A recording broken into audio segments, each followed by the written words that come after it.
porque siento que es muy importante que la psicología todos los momentos y en todo tiempo se esté nutriendo de nuevo conocimiento. A veces tendemos a pensar que es algo muy estático, pero realmente la psicología es algo que crece y sobre lo cual debemos informarnos todo el tiempo.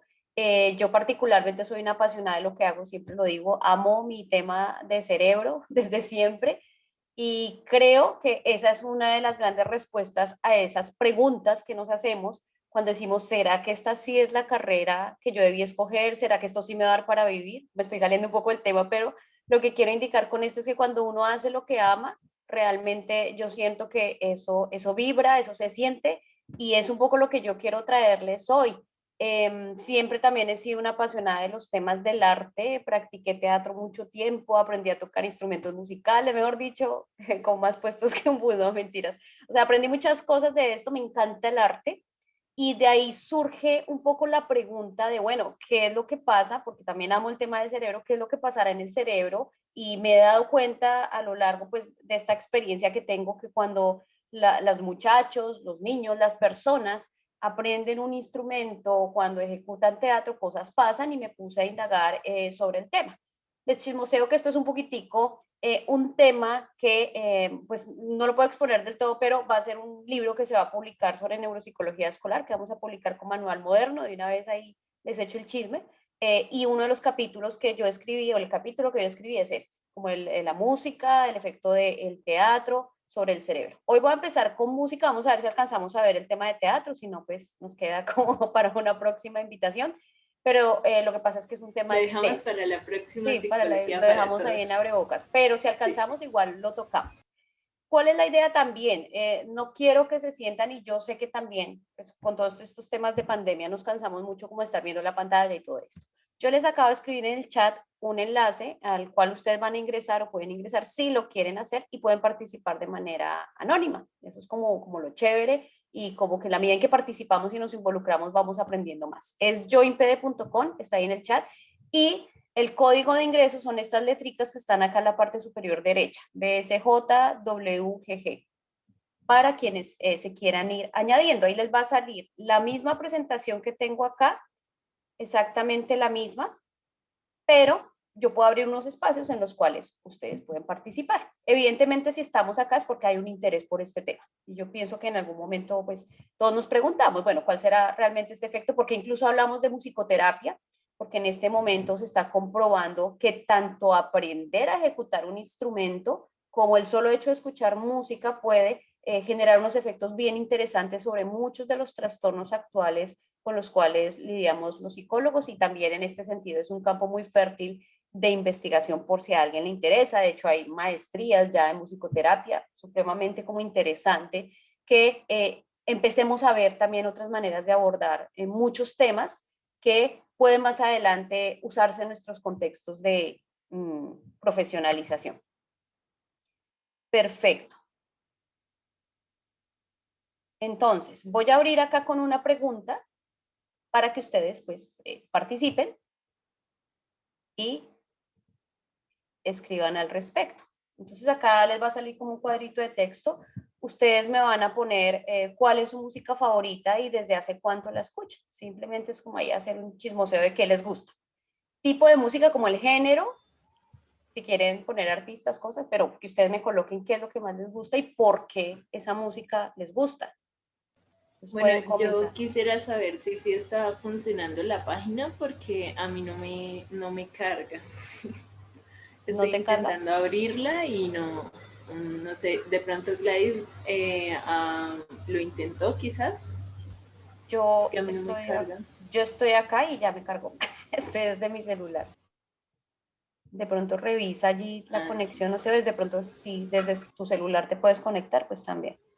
Si no quieren listo, listo. participar por acá, también Gracias. pueden hacerlo a través del chat, pueden abrir el micrófono, no hay ningún problema.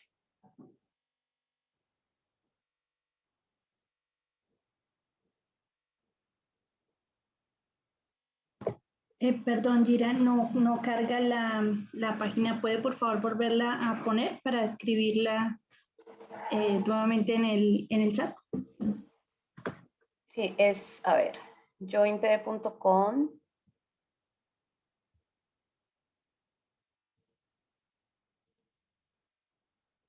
Voy a ponerla nuevamente, yo creo que por el chat. Chat. No es www, solo póngale joinpd, ese es el error. joinpd.com, porque si ponen www no les va a salir nada. Tal vez eso es lo que está pasando. Solito, joinpd.com y el código. Tal vez ese era el error que tenían algunos. Por eso no les carga. Solamente joinpd. Y ahí les va a salir una perita y la perita les pide el código.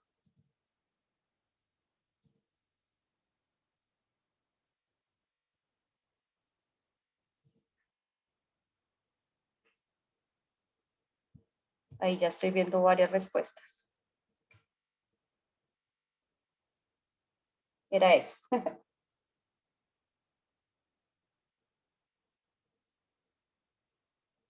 Las que están haciendo por la aplicación son anónimas, pero si quieren hacerlas por este chat, esas sí ya quedan registradas a su nombre, o si quieren abrir el micrófono también. Esto es un poquitico de tenernos a pensar por qué tenemos cierta afiliación o cierto gusto por determinada música y cómo la música pues hace, todos tenemos bandas sonoras de nuestra vida, hace parte importante de muchos de nuestros recuerdos y de muchas de nuestras vivencias, ¿no? Para todos tuviéramos una grabación de la banda sonora de mi vida. Bueno, vamos a ir viendo algunas respuestas. Ya tenemos 6 de 10. Yo voy a ir mostrándolas y lo chévere es que acá no se ve quién lo hizo.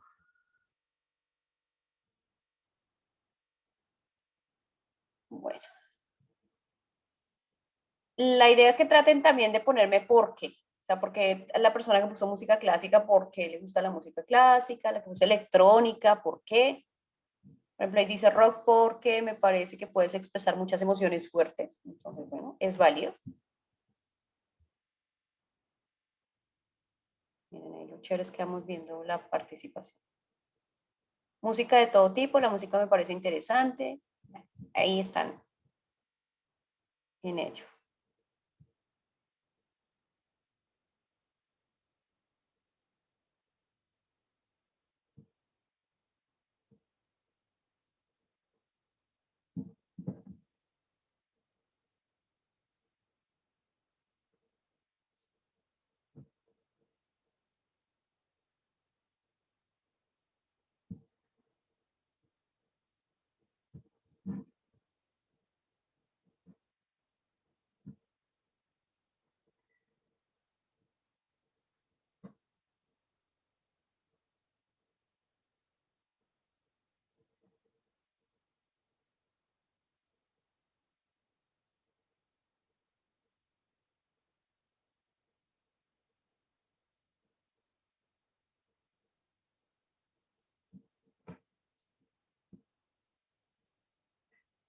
Bueno, acá dice música de todo tipo, la música es interesante y conecta con muchas emociones, electrónica porque le da energía,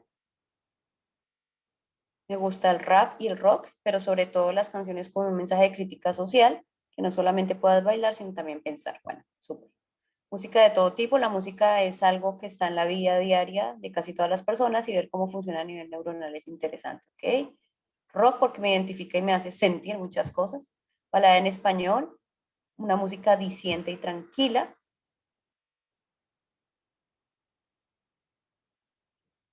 Supongo que esto es rhythm and blues y pop, por el sentimiento. Folclor colombiano, afrocolombiano, porque me movilizan las tamboras con latidos del corazón. La música indie, porque me hace sentir en otros lugares y me genera mucha emoción. Listo, acá una personita no nos dijo por qué el rock. Bueno, me encanta que tengamos tan variados gustos musicales para comenzar. Pensé que todos iban a poner reggaetón, lo siento, pero pues fue lo que asumí. Pero bueno, acá estamos viendo un amplio espectro. Listo, música indie me hace sentir en otros lugares, me genera emoción hasta llorar. Listo, perfecto. Entonces todos con esta participación nos damos cuenta y estamos de acuerdo en que la música definitivamente está muy ligada con tres aspectos fundamentales. Uno es con el aspecto emocional y por eso todos estamos diciendo que de alguna forma u otra nos genera emociones, sentimientos y en esa medida puede estar muy ligada también a la memoria, ¿no? Entonces es el primer tema importante que quiero indicar acá y que todos estamos acá descubriendo con estas participaciones. Por otra parte, pues también hay un aspecto en relación con que el tipo de exposición también que hemos tenido en nuestra infancia, en nuestra adolescencia, tiene que ver mucho con el gusto musical, ¿no? No vamos a salir con gustos musicales como de la nada. Siempre en nuestro entorno tiene que estar presente algún tipo de influencia para que nos guste X o Y música. Y también estamos viendo un aspecto fisiológico, por eso ustedes dicen se siente como el latido del corazón, se siente que me da energía, yo siento que puedo expresar emociones.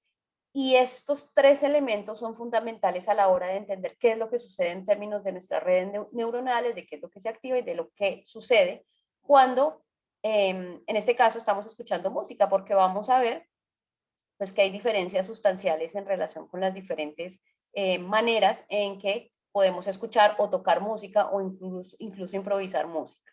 Listo, creo que ahí quedamos con esta participación.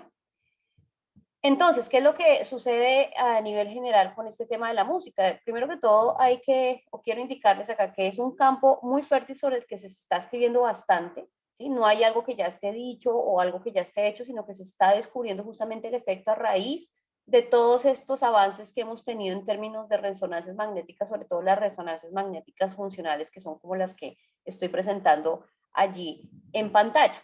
En general, ¿qué es lo que se puede entender? Que tanto para disfrutar como para ejecutar, pero sobre todo cuando una persona improvisa o tiene ese dominio musical para poder improvisar la música, se está generando una alta demanda del sistema nervioso central. Y esto es lo interesante, es de las pocas actividades que logra estimular muchísimas áreas al mismo tiempo o de manera incluso coordinada. Entonces, esto es como el aspecto pues, más interesante, la demanda que la música le hace al sistema nervioso. Y por lo tanto va a tener unos efectos secundarios, además de que usted aprenda a tocar un instrumento, pues también van a haber unas mejoras y muy específicamente, acá voy adelantándome un poco, estos cambios tienen que ver muchísimo con el desarrollo de las funciones ejecutivas.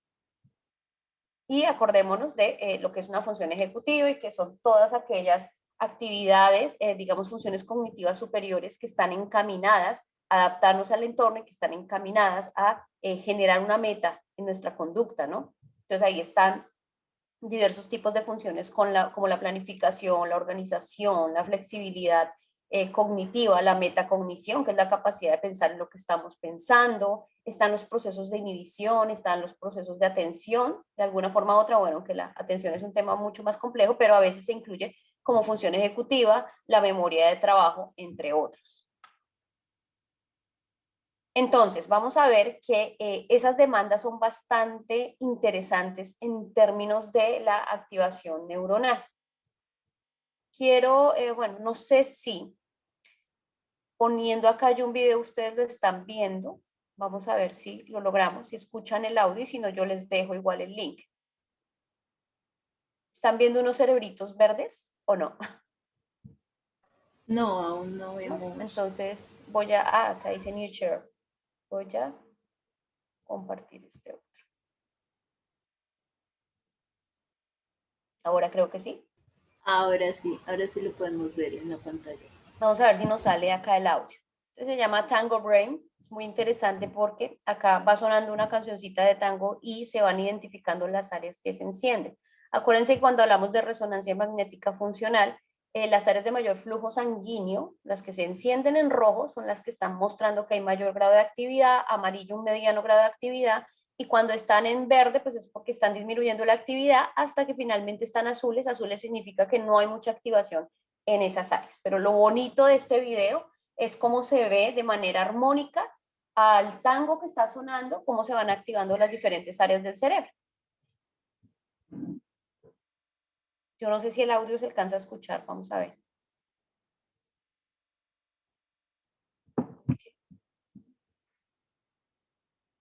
Creo que no.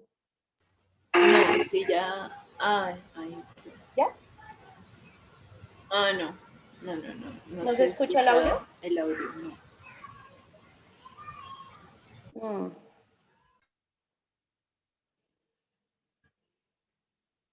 Ya. ¿Ahí escuchan? Ahora sí podemos escucharlo. Pues vamos a comenzarlo a hacer. Es muy, muy, muy bonito esta imagen. Entonces, bueno, ahí se los está explicando. Rojo, alta activación, azul, muy baja activación.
Bueno, de todas formas yo les voy a compartir el link para quien lo quiera ver completico. Es supremamente interesante y específicamente se supone que este es un cerebro que está ejecutando, ¿no? No es solamente que está escuchando y ahí es donde vamos a ver diferencias fundamentales. Entonces les voy a poner por el chat el link para que ustedes lo puedan revisar después. Entonces, voy a volver acá a mi presentación nuevamente. ¿A dónde estábamos?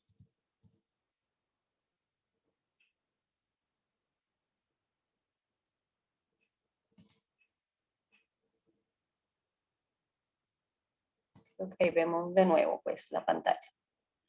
¿Todos estamos viendo la pantalla? Sí. Sí, ahí estamos. Ya nuevamente volvimos acá. Perfecto, entonces lo interesante y lo bonito, bueno, del video es vamos viendo cómo se prenden y se apagan diferentes áreas y esto es lo interesante de la actividad musical y esto simplemente es un ejemplo pues que estamos viendo allí. Ahora, ¿qué sucede? Que hay diferencias sustanciales entre si escuchamos, si tocamos determinado instrumento, si somos muy expertos en el instrumento o apenas estamos iniciando. Como vemos acá en esta imagen, si estamos haciendo discriminación del discurso, es decir, si estamos escuchando música clásica que solo es instrumento, es muy diferente a cuando la música contiene una letra, incluso cuando estamos tratando de detectar la música, también se activan áreas relacionadas con la emoción, si es que conozco la música o si me gusta el estilo de música que estoy escuchando. Entonces, esto es lo interesante de toda esta actividad tan compleja. Yo quiero que ustedes, futuros psicólogos, los que son estudiantes y los que ya son psicólogos, me escriban un poco acá cuáles son las áreas que ustedes más o menos allí vieron que se activaban en relación con los videos que estamos viendo ahorita. O sea, más o menos qué áreas, incluso que ustedes conozcan y que sepan que se activan, ya sea cuando escuchamos, pero sobre todo cuando ejecutamos música. Entonces ahí yo esperaría la respuesta. ¿Qué saben ustedes? Ahí ustedes vieron en el cerebrito más o menos qué lóbulos se estaban activando. Lo he venido diciendo. En escuchar definitivamente la activación más importante es la activación relacionada con los circuitos de memoria y los circuitos de emoción. Yo creo que todos vimos hace poco en redes un video de una señora, una bailarina con Alzheimer y hemos visto tal vez muchos y si no los invito a ver esos videos bellísimos de cómo estas personas que tienen algún tipo de demencia, deterioro cognitivo serio, algún tipo de Alzheimer, la última o de las últimas memorias que se pierden, se puede perder incluso la identidad propia, pero no la música. Entonces, esto es algo bien, bien interesante y justamente una de las respuestas o razones por las cuales pueda suceder esto es por lo complejo de la actividad y por la gran relación que tiene con ese hipocampo y con esos sistemas de memoria. Entonces, y además, porque son memorias emocionales, no es memoria de cualquier tipo, no es como la memoria de saber cuántos años tengo yo, ¿sí? Claro, es autobiográfica, pero digamos que es un dato X que no tiene tanta emoción como la vez que le di un beso a alguien y estaba escuchando determinada canción, o como lloré durante una balada porque estaba súper triste, y esa huella nésica o esa huella impregnada allí con emocionalidad es lo que genera estos circuitos tan supremamente fuertes. Y además cuando escuchamos, pues hay una activación fisiológica, como ustedes lo están reportando. Me pareció muy curioso que día que estaba justamente, estaba haciendo ejercicio y mi hijo me dice, pero ¿por qué siempre ponen esa música en los gimnasios y por qué siempre la música casi que electrónica, muy chispún cuando se hace ejercicio?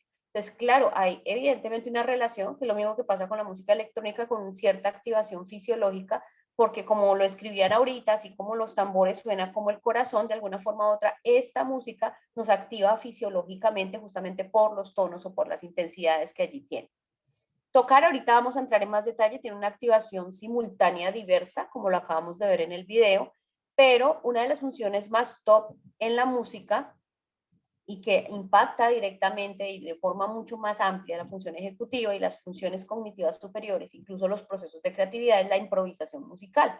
Entonces, lógicamente, no cualquiera puede improvisar musicalmente. Si vamos a improvisar musicalmente, pues necesitamos tener un conocimiento muy vasto del instrumento, de la música en general, de esa teoría musical, para poder empezar a generar música, lógicamente ateniéndonos a las reglas de la misma, pero ya es de las funciones que se ha estudiado y es de las más top y que generan mejores recursos para el cerebro.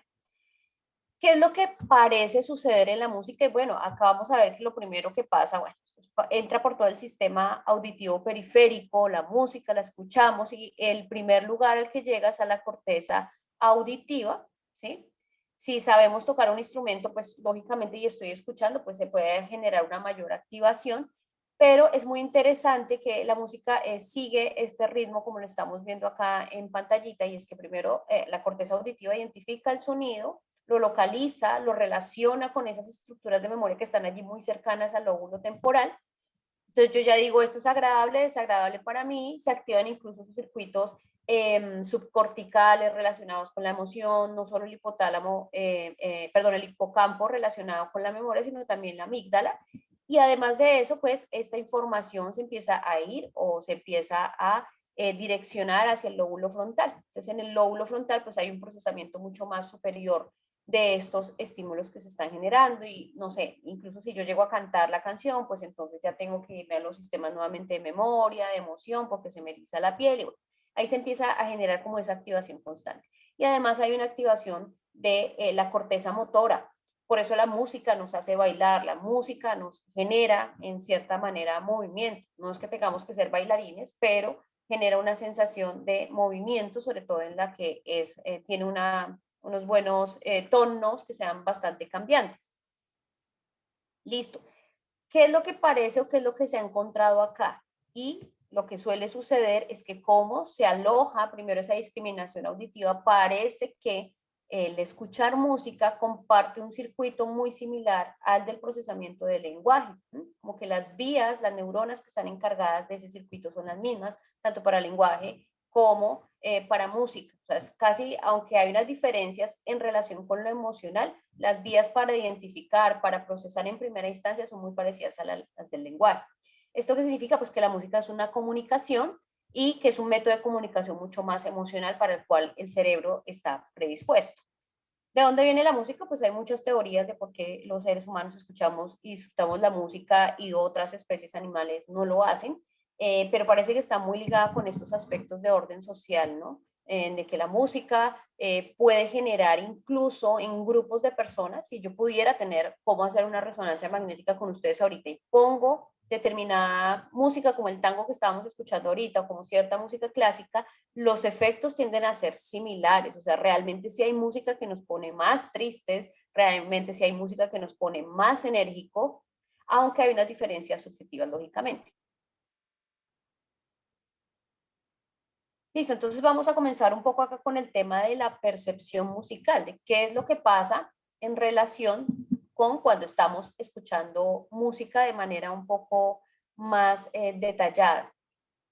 Entonces, lo que suele suceder acá es la involucración o el involucramiento, más bien, de estructuras de ejecución motora. O sea, lo impresionante es que se activan, por así decirlo, áreas relacionadas con el cerebelo específicamente, que ustedes saben que es un ejecutor de movimientos por excelencia y que corrige el movimiento, que no tiene tanta precisión como la corteza motora que ya organiza, la corteza premotora, los ganglios basales que también están implicados en el movimiento, estructuras relacionadas con el hipocampo, con el lóbulo temporal dorsal, o sea, son muchísimas áreas. Incluso estas áreas tienden a aprenderse de manera bilateral, porque uno de los grandes neuromitos que está haciendo mucho daño ahorita y que incluso a veces uno escucha psicólogos hablando de eso es el famoso mito del hemisferio derecho y el hemisferio izquierdo. Evidentemente sí, hemisferio derecho y hemisferio izquierdo tienen unas funciones diferenciadas, pero ellos trabajan en conjunto. No sé por qué hay psicólogos y hay personas, y bueno, con tanto neuro que sale ahorita, porque es súper taquillero vender neuro, se habla de que como que hay dos cerebros y eso no es así, nosotros tenemos un solo cerebro, sino entonces para que el cuerpo cayó, ¿sí? Entonces, los lóbulos, claro, tienen el lóbulo perdón, el hemisferio derecho y el hemisferio izquierdo, pues tienen unas funciones diferentes, ¿sí? Pero entre ellos se comunican para generar procesos complejos, es casi que trabajan de manera articulada, entonces no podemos hablar de que tenemos dos hemisferios que hacen que tengamos dos cerebros porque eso no es así. Entonces, las actividades relacionadas o las actividades de cierta complejidad, sobre todo, digamos que las más sencillas, no sé, como la percepción, la sensación de, corporal, de todas las sensaciones que nos entran por los sentidos del cuerpo, pues sí se procesan en una sola parte, en esa corteza sensorial que está en el lóbulo parietal y ok, es muy, muy, muy, muy delimitado a un área específica. Entonces, en cerebro no podemos hablar de áreas específicas únicamente o de simplemente, digamos que ahorita lo que hablamos es de redes, ¿sí? Entonces, no centrarnos mucho en el localizacionismo, aunque hay unas funciones localizadas bien descritas, el cerebro trabaja de muchas formas, digamos, en conjunto con la activación de muchas áreas. Y siempre doy este ejemplo, cuando uno escucha un chiste, pensémoslo en algo similar a lo que sucede con la música, uno escucha un chiste, entra al lóbulo temporal, dependiendo de la lateralidad puede ser derecho o izquierdo, ¿sí? No todos procesamos el lenguaje en el hemisferio izquierdo como tendemos a pensar, pero digamos que esta persona es zurda, entonces por el hemisferio izquierdo, que es el hemisferio, digamos, más del lenguaje, pues se procesa esta información luego se llega a la memoria, luego eso el lóbulo frontal gestiona el chiste, pero el hemisferio, eso es todo en el hemisferio izquierdo, pero el hemisferio derecho es el que le hace entender el chiste. Entonces yo siempre digo, cuando uno a veces no entiende un chiste es porque esa conexión está un poco más lenta por alguna razón o porque no conozco el contexto, no entendí, no conozco el chiste o realmente estoy despistado, pero en una actividad tan compleja como entender un chiste, la cuestión es que se activan muchas áreas, ¿sí? No es una cuestión de una sola área. Y es lo mismo o es similar a lo que pasa con la música. Entonces, por eso hablo de este encendido de áreas de manera bilateral, tanto en redes corticales como en redes subcorticales. ¿Sí? El famoso sistema límbico también se prende y se apaga. Estoy mirando acá el chat, pero creo que no hay nada. Listo.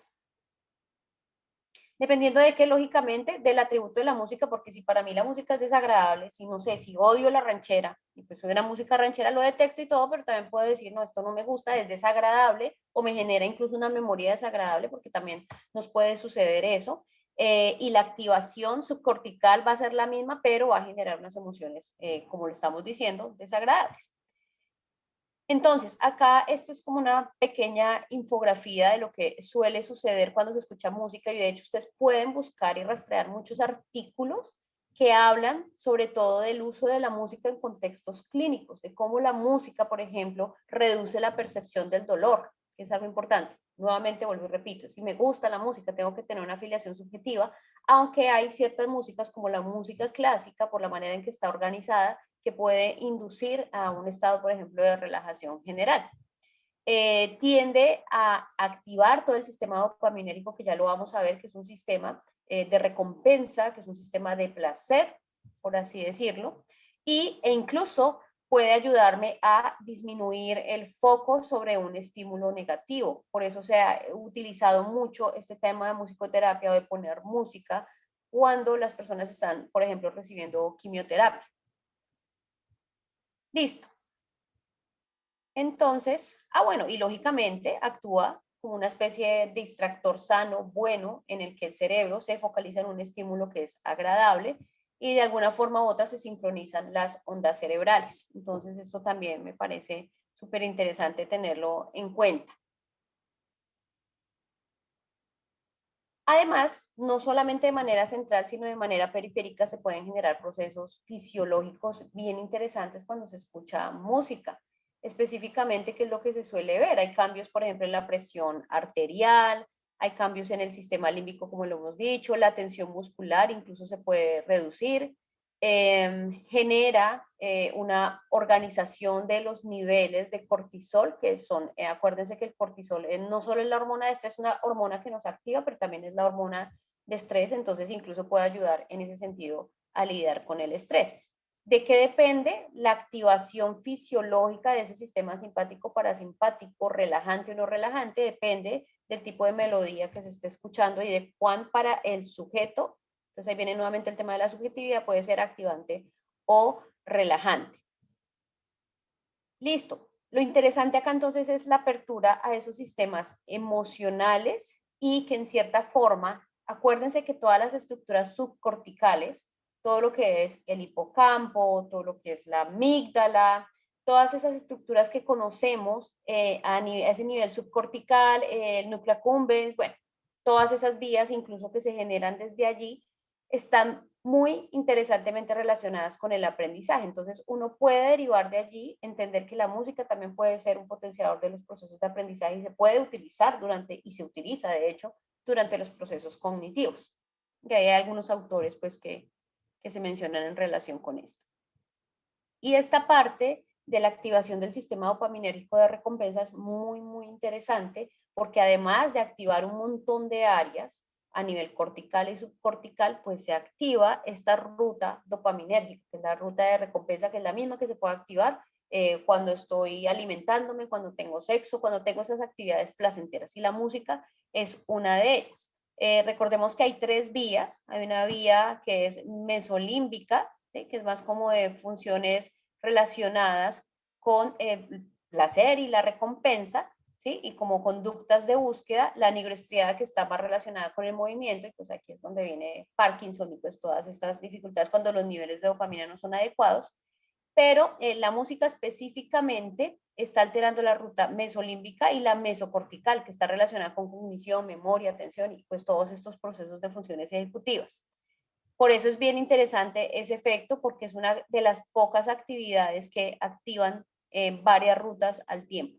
De hecho, hay estudios que se hacen entre relación o terapéuticamente, cómo coayuda muchísimo la música en justamente enfermedades como el Parkinson, como el Alzheimer, en trastorno por déficit de atención, en autismo, entre otros. Listo. Entonces, acá es especificando un poquitico más. Núcleo accumbens tiene que ver justamente con esta activación del sistema dopaminérgico, acá recordando un poquitico como esta parte de neuro, que nos permite entender la música como una recompensa, como algo agradable, como algo chévere. Y por eso hay por ahí también un meme que dice que no hay nada más rico como volver a empezar la canción que me gusta y que me encanta y demorarme y como degustarla de una forma mucho más consciente y mucho más tranquila e incluso volverla a repetir las veces que sea necesario. Hay una activación, bueno, y la predicción también es un factor bien importante y que genera placer cuando se está escuchando música. Yo ya sé que sigue, la canción no me cambia, yo ya sé que viene tal estrofa, yo ya sé que viene tal parte y eso genera motivación en la escucha. También se activa la amígdala y el córtex prefrontal medial, que está muy relacionado con el procesamiento de emociones. Entonces ahí es donde ustedes hacían esa alusión a las emociones de una manera en un alto nivel, como dice allí, pero también nos permite esa misma vía emocional, de procesamiento emocional, evaluar los diferentes estímulos, ¿sí?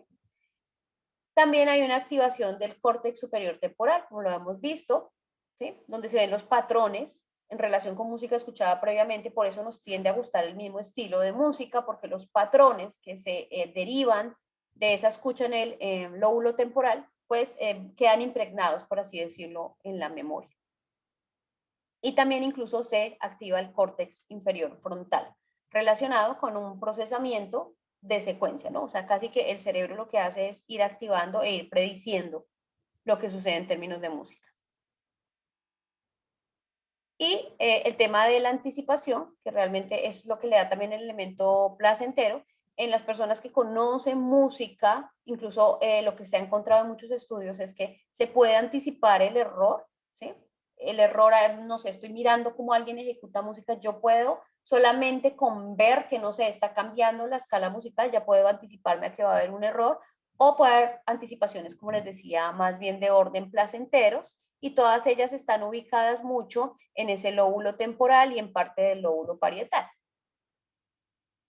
incluso en el córtex frontal.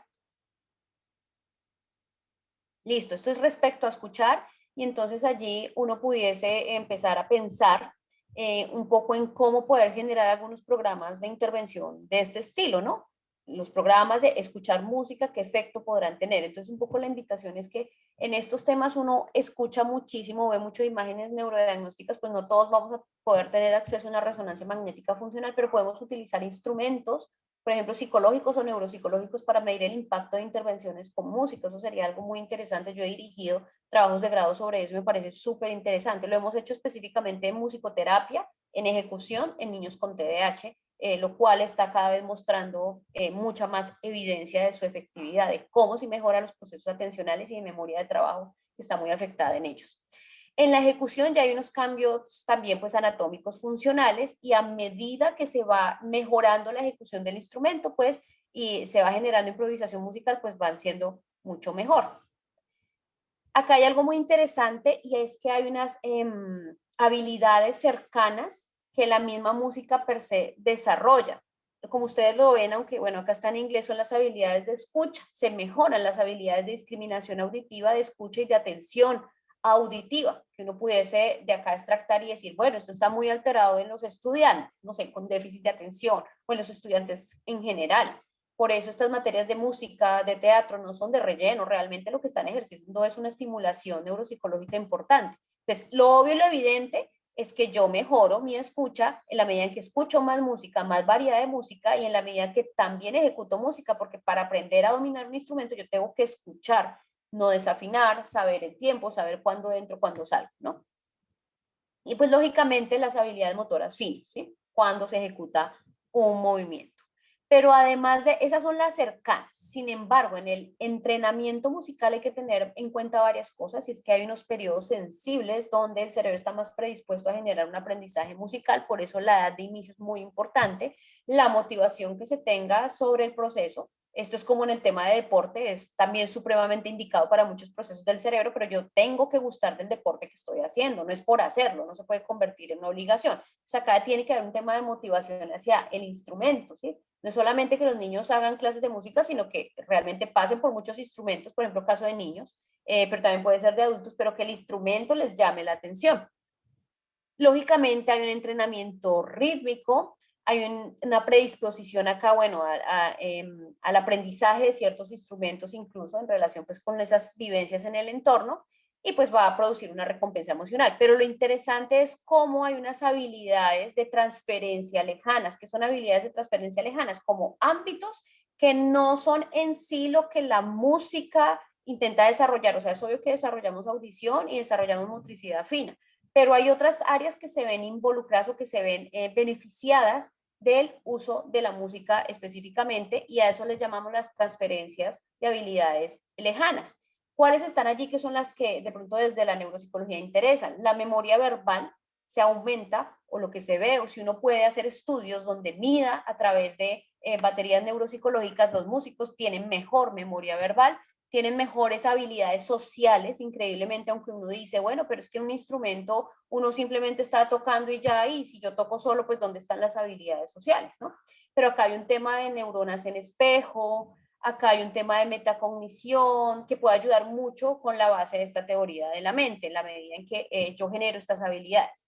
Habilidades de lectura, incluso actividades, bueno, habilidades de escucha que ya la hemos hablado, y específicamente en las funciones ejecutivas hay un impacto mayor, ¿sí? Entonces hay muchas actividades que tienen impacto sobre las funciones ejecutivas. Yo he estudiado muchas de ellas que me interesan, una es el bilingüismo, y otra es la música, otra es el teatro, incluso hay otras como el ajedrez. Tienen impacto sobre la función ejecutiva específicamente y sobre el IQ general. Entonces, no es que aumentemos el IQ, porque el tema del IQ es controversial y es un tema pues que también está muy guiado por lo genético, pero también hay un campo a la estimulación del ambiente, pero lo que se ve es un aumento del IQ general, o por lo menos dentro de esos límites que se puede mover el individuo, puede haber una mayor estimulación del IQ, ¿sí? No estoy queriendo con esto vender o decir, como a veces suele suceder, no es que usted toca música y se vuelve más inteligente, pero sí ese IQ, que está basado también mucho en su genética, puede beneficiarse mucho de la música. Y entonces la musicoterapia ha probado efectos parciales importantes. Lo que pasa es que las muestras no han sido tan grandes en autismo, TDAH, en la discapacidad cognitiva, en el Parkinson y Alzheimer, no necesariamente porque cure alguna de estas condiciones, pero sí mejora de manera importante algunos síntomas y la calidad de vida. Pero los avances, sobre todo desde lo conductual, son muy, muy evidentes, ¿sí? Ahí dejo algunos estudios, ahí tengo algunos estudios interesantes que se han hecho sobre el tema.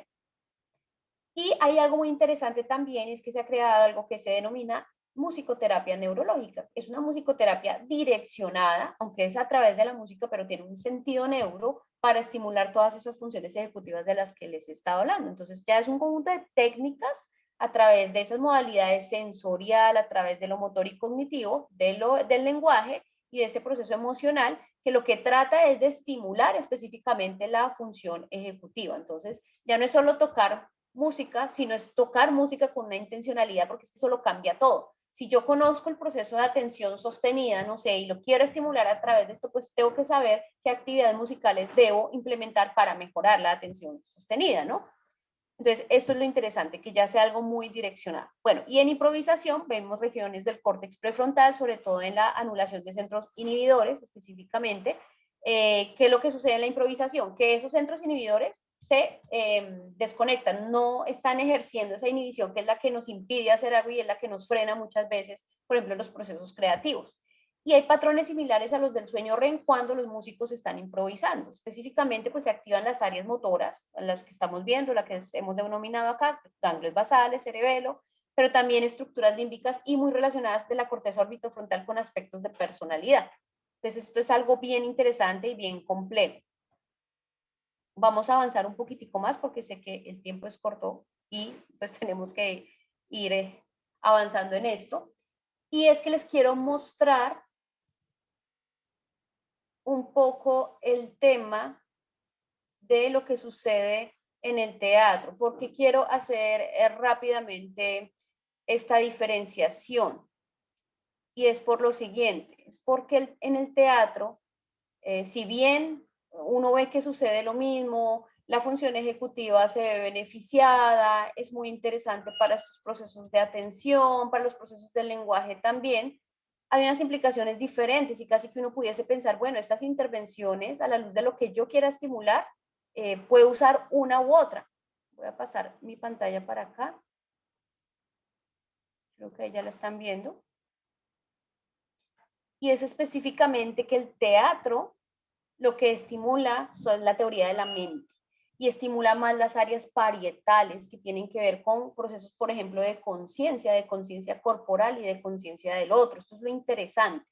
Es decir, la música me puede servir como una intervención para mejorar funciones ejecutivas de la inhibición, del orden de la atención, pero el teatro puede ser mucho más indicado, aunque la música tiene desarrolla algunas habilidades sociales, el teatro desarrolla más habilidades sociales que la música. Esto es lo interesante que pues yo he ido revisando.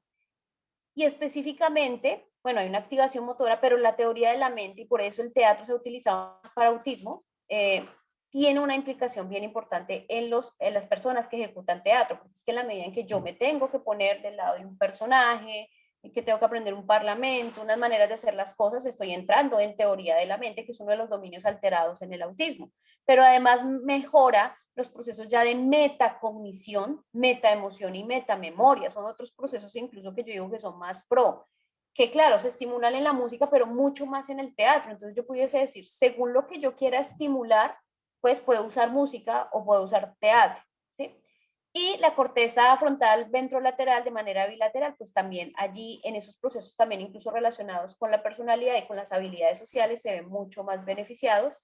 Y específicamente hay un área que en el teatro se activa, que bueno, en la música digamos que es más eventual, pero en el teatro sí es más constante, y es el precunio o la precuña también, que está en esta partecita, que ya está en la parte digamos final del lóbulo parietal, y que integra lo corporal, lo visoespacial y lo social. Entonces, como cuando yo estoy atendiendo a qué está haciendo la gente, qué cara está haciendo, dónde estoy yo ubicado y cómo socialmente todo eso se corresponde.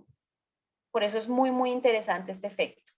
Y uno puede decir que el TDAH, si yo quiero desarrollar habilidades sociales, puede ser muy utilizado para el TDAH. Si yo ya quiero es estimular, por ejemplo, procesos de inhibición, pues, y por ejemplo, de función ejecutiva en general de manera individual, pues tengo que acudir más a la música. Si lo quiero hacer más desde lo social, pues tendría que ir al teatro. Entonces no es como que cada trastorno esté encasillado en música o en teatro, sino que ambas actividades pueden beneficiar muchos de los síntomas de estos trastornos dependiendo de cómo yo, si tengo conocimientos desde lo neuro, yo puedo dirigir esa intervención.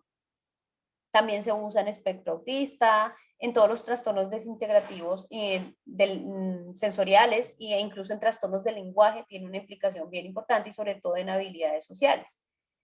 En general, uno en los estudios, porque también se han hecho estudios con teatro, hay algo bien interesante, ya para finalizar, quiero decirles, y es que la música reporta efectos con muy poquito tiempo.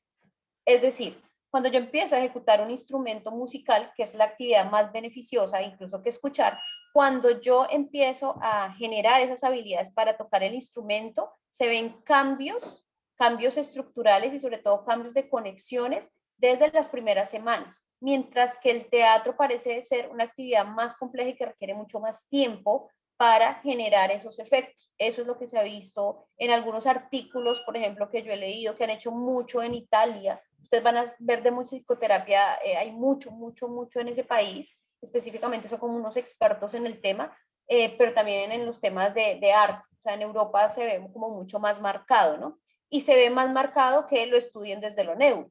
Entonces la invitación es que de pronto ustedes puedan recoger estos artículos, que vean que pues no hay una verdad absoluta, pero los beneficios realmente reportados sí son importantes y sí se están descubriendo de una manera objetiva a través de estas técnicas de medición como de este impacto a nivel cerebral. Entonces casi que lo que podemos decir es que para el teatro requerimos un poco más de tiempo para ver los efectos, tendría que pasar más o menos de 3 a 6 meses para empezar a ver un cambio en esas estructuras que tienen que ver con la teoría de la mente y que tienen que ver con la activación social.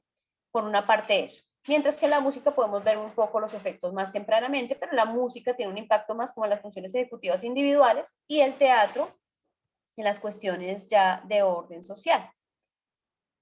Esto no lo voy a pasar por tiempo, esto ya es como un tema de creatividad, de cómo se estimula la creatividad, que creatividad también es otro constructo bastante grande, bastante importante, pero que ya tiene otras implicaciones bien interesantes en términos del cerebro, pero pues que no alcanzamos a ver. Y les dejo acá, esto lo voy a copiar también en el chat para finalizar, mientras ustedes pueden hacer las preguntas, un caso de una persona con síndrome de Savant, una especie de autismo que les da algunas habilidades superiores con detrimento de otras, que es capaz de tocar decenas de miles de canciones en el piano. Es como esa habilidad impresionante que tiene esta persona. Y entonces voy a dar paso a las preguntas mientras les copio el link. Si alguien tiene alguna de ellas. Bueno, sí, pues en este momento entonces abrimos el espacio de preguntas. Si alguien tiene alguna, puede escribirla por el chat. Estamos atentos.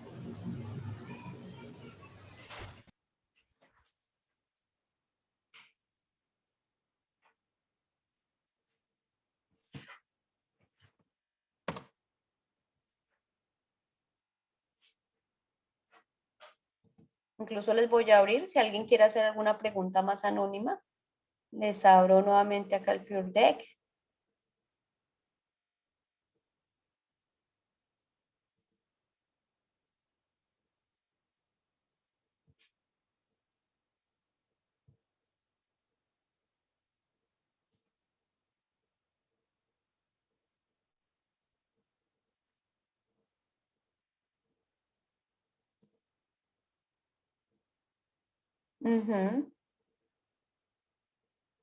Muy interesante lo que están poniendo acá.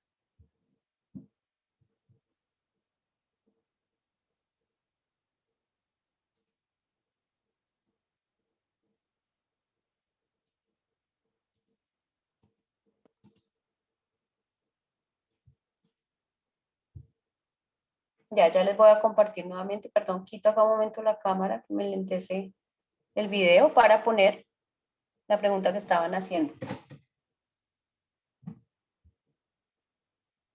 Un momento, acá vuelvo a compartir.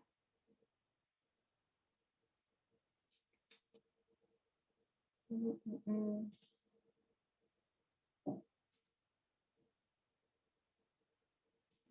que acá ya lo estamos. Ay, lo quitaron. Alguien estaba preguntando sobre las películas de terror.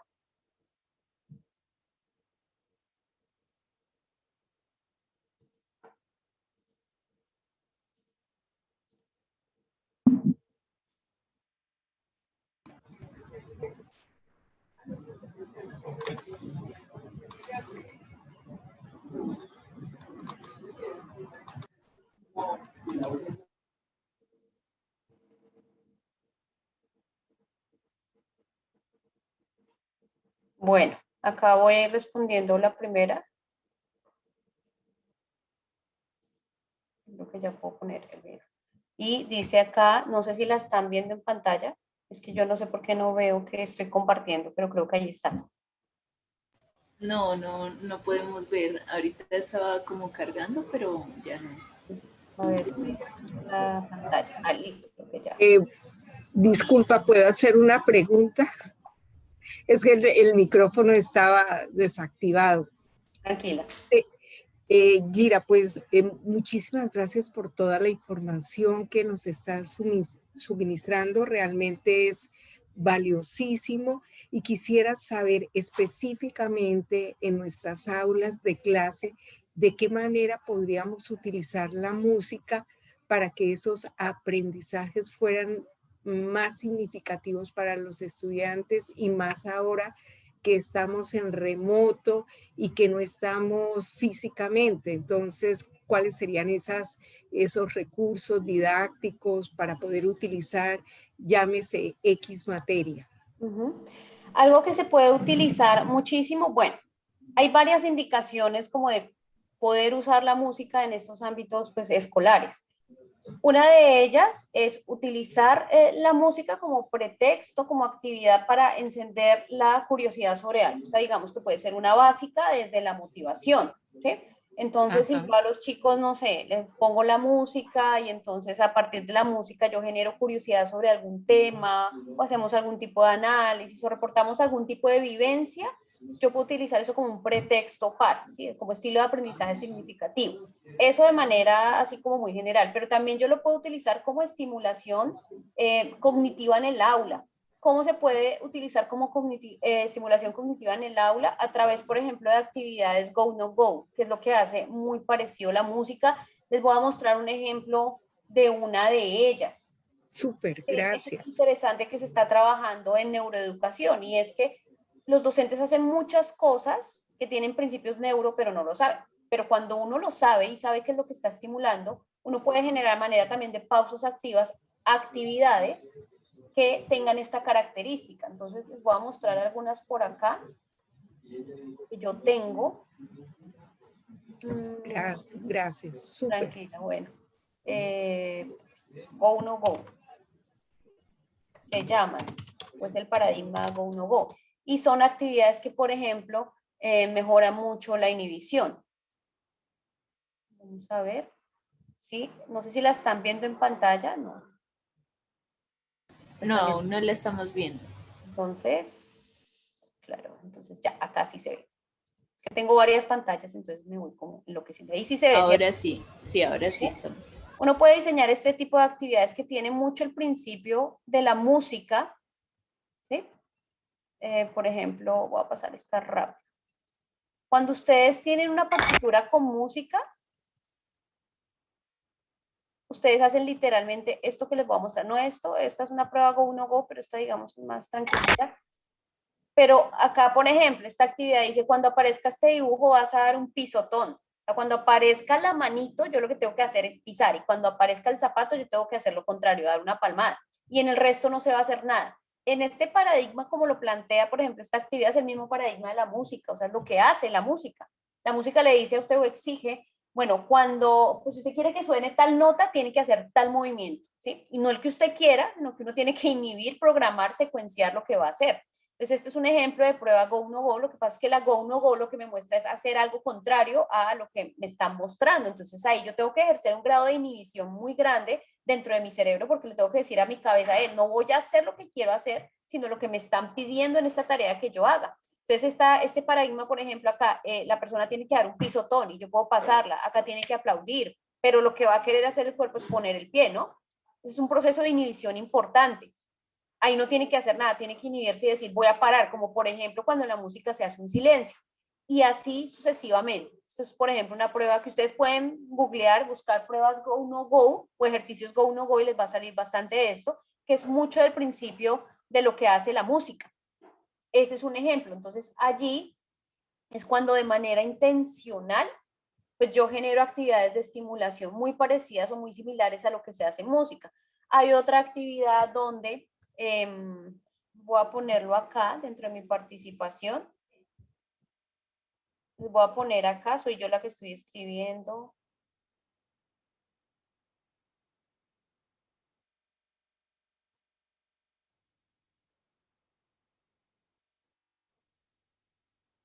Miren, yo les puse ahí unas letricas, hay otra actividad que uno también puede usar y uno incluso pudiese diseñar todo un programa y pues, es lo que se utiliza en estas técnicas de musicoterapia de escucha, de movimiento según la escucha, o sea, acá hay un montón de actividades, pero por ejemplo esta es otra. Entonces acá se le asigna a cada letra un movimiento. Entonces cada vez, incluso yo le puedo asignar Disculpa, Gira, ¿estás presentando? Sí, ay, No, ahí no vemos. no estoy presentando. Sí. Listo, ya. creo que ya sé. Puse unas letricas, B, A, M, B, B, B, B, A, M, M. Entonces yo le puedo asignar un movimiento a cada una de las letricas y decir, cada vez que salga la B, yo subo las manos.